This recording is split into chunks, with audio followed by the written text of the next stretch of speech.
Quantum Neuron dengan saya Rizika Nurasana, NIM 23096. Saya Arsa Sarna dengan NIM 23112.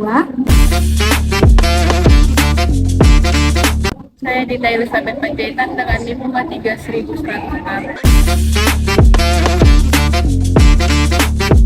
Saya Sifanya Yudiriska dengan NIM 23177. Saya Haya Yadira Lubis dengan NIM 23191. Dalam video ini kami akan menjelaskan bagian-bagian dari neuron.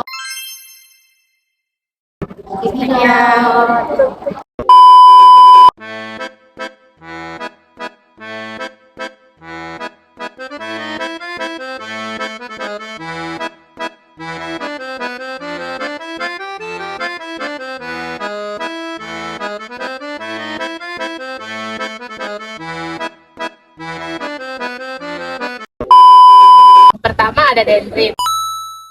Dendrit merupakan serabut pendek dan bercabang yang menyebar dari badan sel. Dendrit berfungsi menerima impuls, memproses impuls, dan meneruskan impuls ke badan sel. Jadi selanjutnya ada nukleus.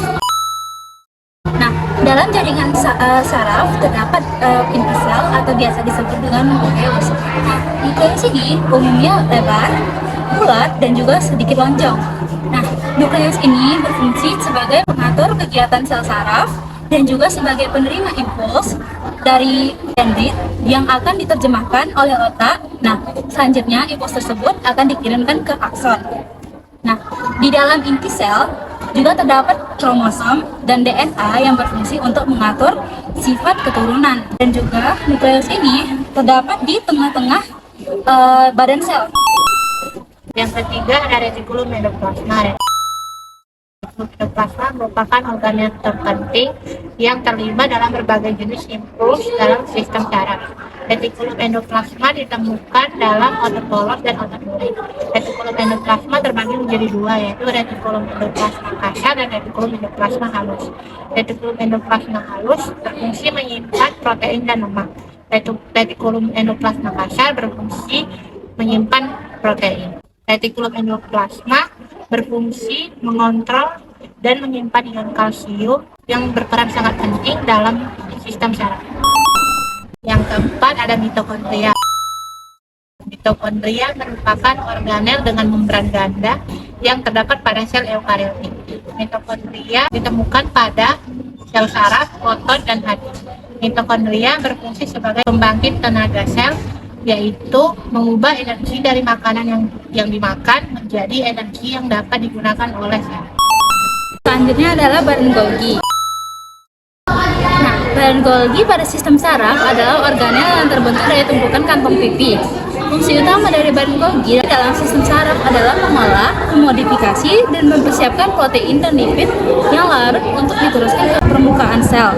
Butiran sekretori atau sistem endomosal badan Golgi juga terlibat dalam berbagai proses kimia biologis serta memiliki struktur yang unik yang dikenal sebagai cisternae. Fungsi badan Golgi pada sistem saraf meliputi beberapa aspek penting. Pertama, badan Golgi berperan dalam membantu proses sekresi sel dengan membentuk vesikula yang mengandung enzim untuk pembentukan dinding sel. Selain itu, badan Golgi memiliki dua bagian, yaitu bagian cis yang menerima vesikel dan retikulum endoplasma kasar dan bagian trans yang memproses vesikel tersebut sebelum disalurkan ke bagian sel atau keluar sel.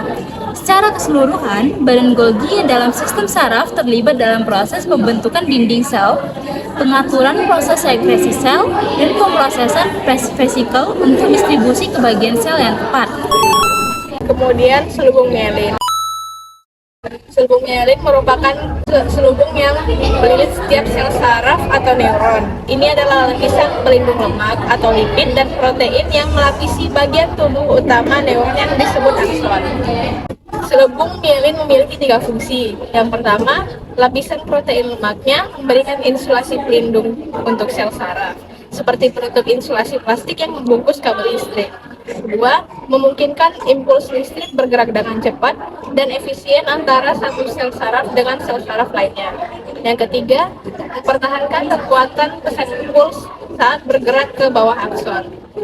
Sekitar 100 miliar sel saraf terus beraktivitas, mengirim dan menerima pesan yang mengontrol setiap aspek fungsi tubuh. Ketika sulit mielin bisa rusak jika kekebalan tubuh Anda mengira bahwa mielin adalah zat asing. Sistem kekebalan tubuh menghasilkan zat inflamasi yang merusak mielin dan akhirnya membunuh sel oligodendrosit dan sel Schwann yang membuat mielin. Kemudian sel Schwann. Sel Schwann merupakan sel penunjang sel saraf berupa lemak yang membentuk mielin. Fungsi sel Schwann yang pertama adalah mempercepat impuls 10 kali lebih cepat dengan menggunakan energi yang minim. Kedua, membantu regenerasi sistem saraf tepi yang rusak.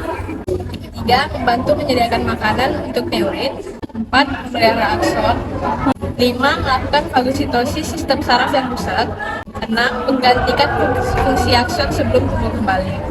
Yang ketujuh, menumbuhkan kembali akson. Bentuknya seperti kecambah dengan kecepatan pertumbuhan sekitar 1 mm per hari hingga dapat terhubung ke sel saraf lain atau otot. Berikut yaitu nodus Ranvier. Nodus Ranvier merupakan bagian dari akson yang terdiri dari ruang kosong di antara selubung-selubung mielin yang dihasilkan oleh sel Schwann atau sel oligodendroglia. Fungsi utama dari nodus Ranvier yaitu memungkinkan terjadinya pergerakan impuls dengan lebih cepat atau lebih efisien dengan melompati satu nodus ke nodus lainnya, yaitu disebut dengan konduksi saltatoris. Konduksi saltatoris memungkinkan pergerakan impuls dengan lebih cepat melalui akson, meningkatkan kecepatan transmisi impuls saraf. Akson terminal. Akson terminal merupakan bagian dari ujung akson yang berdekatan dengan neuron berikutnya. Fungsi utama dari akson terminal yaitu mentransmisikan impuls yang diterima dari badan sel ke neuron berikutnya. Ketika pergerakan impuls sudah berada di akson terminal, akan merangsang pelepasan neuron transmitter. Neuron transmitter kemudian akan menghubungkan impuls ke neuron berikutnya. Berikut yaitu sinaps. Sinaps merupakan tempat di mana bertemunya satu neuron dengan neuron lainnya. Fungsi utama dari sinaps yaitu mentransmisikan impuls dari satu neuron ke neuron berikutnya melalui pelepasan neuron transmitter. Selanjutnya saya akan menjelaskan proses jalannya impuls hingga menghasilkan respon oleh tubuh. Dalam tubuh kita terdapat sel saraf yang terbagi menjadi 3 bagian. Yang pertama sensoris, motoris, dan kemudian asosiasi. Sel saraf sensoris menghubungkan reseptor atau alat indera yang kemudian akan diteruskan ke sistem saraf pusat atau neuron. Impuls atau rangsangan akan diterima oleh reseptor dan kemudian diteruskan ke neuron atau sistem saraf pusat. Di dalam neuron, impuls akan diterima oleh dendrit yang kemudian akan diteruskan ke badan sel atau nukleus. Dan di dalam nukleus ini, impuls tersebut akan diterjemahkan dan kemudian diteruskan ke akson, yang mana akson tersebut akan mengantarkan impuls dari dendrit menuju neuron selanjutnya melalui akson terminal dan dihubungkan oleh sinaps. Yang mana impuls tersebut akan diterima oleh sel saraf motoris yang akan melanjutkan perjalanan impuls dari sistem saraf pusat menuju ke efektor atau respon yang dihasilkan oleh tubuh dari impuls atau rangsangan tersebut. Sekian penjelasan dari kami. Thank you for watching.